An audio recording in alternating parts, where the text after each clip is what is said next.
आहे ती लवंगी आहे। काश्मीरी मिरची वापरल्यामुळे चटणीला एकदम गडद असा लाल कलर येतो। सगळ्या मिरच्या बाजारातून आणल्या की त्या आपल्याला उन्हामध्ये वाळत टाकायच्या आहेत। त्यानंतर ही जी आहे ती बेडगी मिरची आहे, ज्याच्यावरती थोड्याशा सुरकुत्या असतात, आणि त्याच्यानंतर ही गंटूर आहे जी की प्लेन असते। आता सगळ्यात पहिल्यांदा आपण या मिरच्या 5 ते 6 तासांसाठी उन्हामध्ये वाळवून घेऊयात। त्यामुळे आपण या मिरच्या अशा प्रकारे पसरवून ठेवूयात। एकदा ऊन दिल्यानंतर आपण याची आता देठ काढून घेऊयात। तर देठ काढताना हा जो वरचा भाग काढून टाकायचा आहे आणि खालचा थोडासा भाग ठेवायचा आहे। त्याला गादी पण म्हणतात। तर त्या गादीमध्ये एक स्पेसिफिक अशी चव असते, मिरचीचा थोडासा तिखटपणा असतो, त्यामुळे अशा प्रकारे तुम्ही देठ काढताना काढून घ्या। आणि एकदा देठ काढून झाली की परत आपल्याला या मिरच्या 2 दिवसासाठी उन्हामध्ये वाळवून घ्यायच्या आहेत।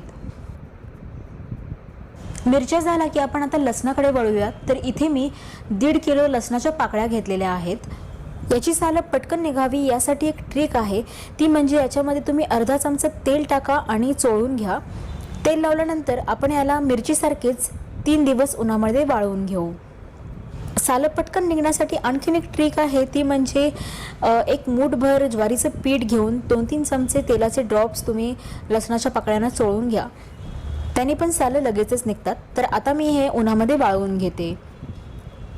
त्यानंतर इथे 2.5 किलो जाडं मीठ 3 दिवसासाठी उन्हामध्ये वाळवून घेणार आहोत। बरीच लोक जाडं मिठाऐवजी बारीक मीठ पण वापरतात। चटणी दीर्घकाळ टिकावी यासाठी आपल्याला या सगळ्या गोष्टी वाळवून घ्याव्याच लागतात। त्यानंतर 1.5 किलो कांदा घ्यायचा आहे। कांद्याचं काय करायचं हे मी तुम्हाला नंतर सांगते। आता आपण हे सगळे गरम मसाले एक एक करत बघून घेऊयात।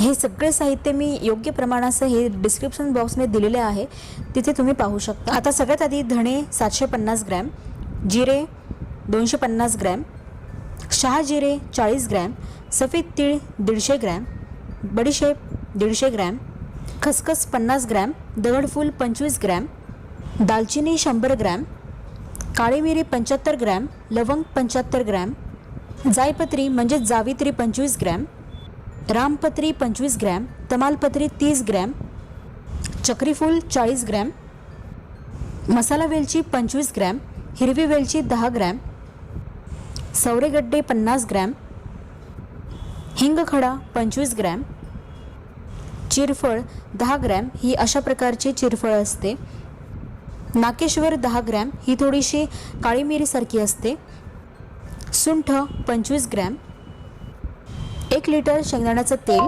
याच्याने चटणीला वास खूप छान येतो। हे आहे 1.25 किलो सुके खोबरे। सुके खोबरे हे मी किसून घेतलेले आहे, तुम्ही हवं तर याचे मोठे तुकडे करून तळून घेऊ शकता। आता आपण सगळा गरम मसाला एक एक करत भाजत नेणार आहोत। त्याच्यासाठी कढई मी इथे गॅसवरती तापत ठेवलेली आहे। त्यामध्ये आपण पहिल्यांदा धणे घालूयात।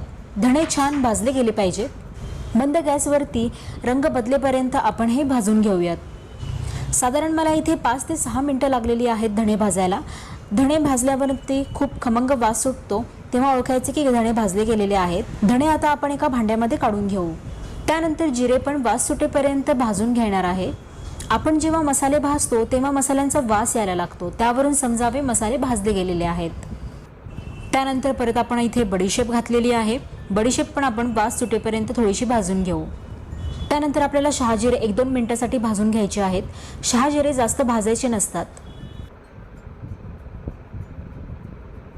त्यानंतर सफेद तीळ, सफेद तीळ पण आपण 2 ते 3 मिनिटं भाजून घेऊ। त्यानंतर खसखस फक्त आपल्याला गरम करून घ्यायची आहे, जास्त भाजून घ्यायची नाहीये। त्यानंतर दालचिनी पण आपल्याला सेम गरम करून घ्यायची आहे। हे सगळे गरम मसाले आपल्याला नंतर एकत्रच करायचे आहेत, त्यामुळे मी या भांड्यामध्ये एकत्र घेत आहे। आता आपण काळी मिरी भाजून घेऊ। काळी मिरी लवंग फक्त 2-2 मिनिटं आपल्याला भाजून घ्यावे लागतील। त्यानंतर लवंग भाजून घेऊ। आता आपण चक्रीफूल भाजून घेऊ। चक्रीफूल पण भाजायला 1-2 मिनिटं लागतील। त्यानंतर मसाला वेलची भाजून घेऊयात।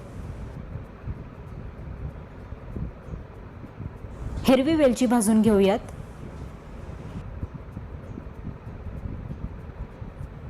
आता आपण जायपत्री आणि रामपत्री दोन्ही भाजून घेऊ.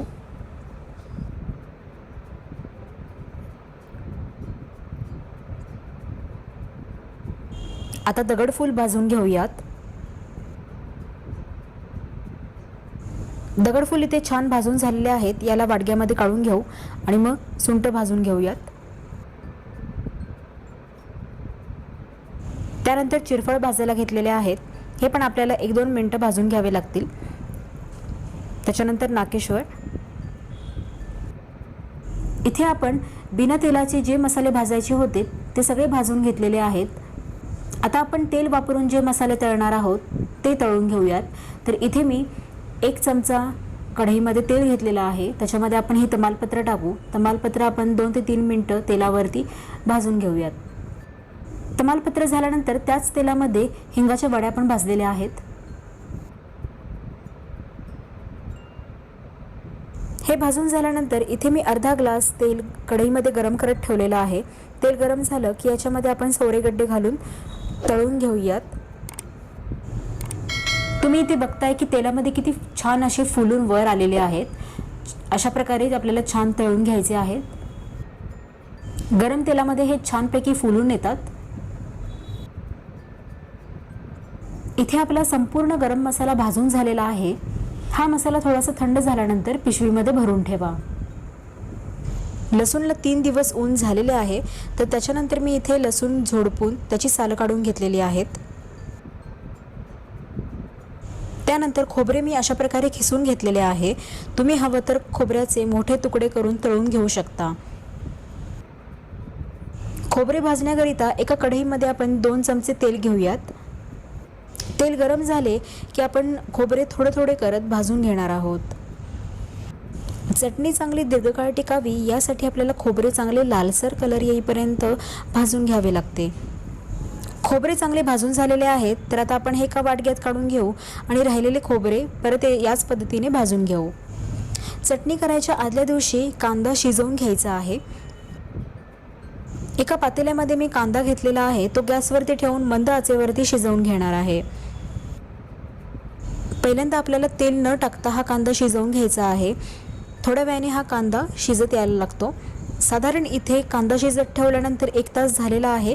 याच्यामध्ये आता आपण 1 मूठभर जाडं मीठ टाकून घेऊ. मीठ टाकल्यामुळे कांदा लवकर शिजायला मदत होते. Today's 2 looks are cool and edgy.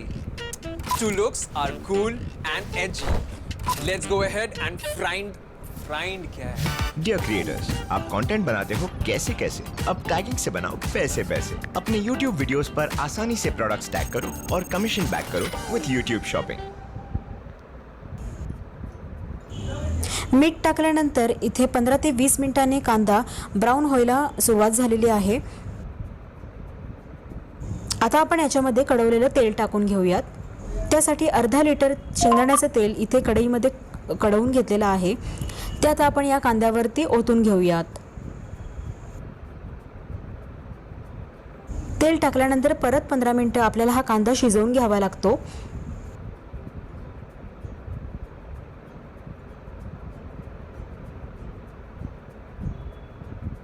अशा पद्धतीने आपला इथे कांदा शिजला गेलेला आहे. तर साधारण इथे 1.5 ते पावणे 2 तास लागलेले आहेत. कांदा थोडासा थंड झाला की आपण हा एका डब्यामध्ये भरून ठेवू.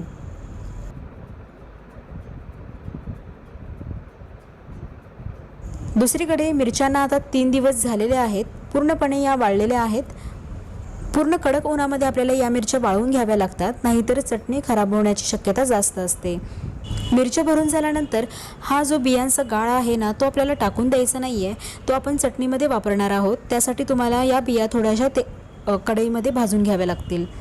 मिरच्या, सगळा गरम मसाला, लसूण, खोबरे, कांदा, मीठ हे सगळे साहित्य मिरची कांडप केंद्रामध्ये नेऊन चटणी बनवून घेऊयात.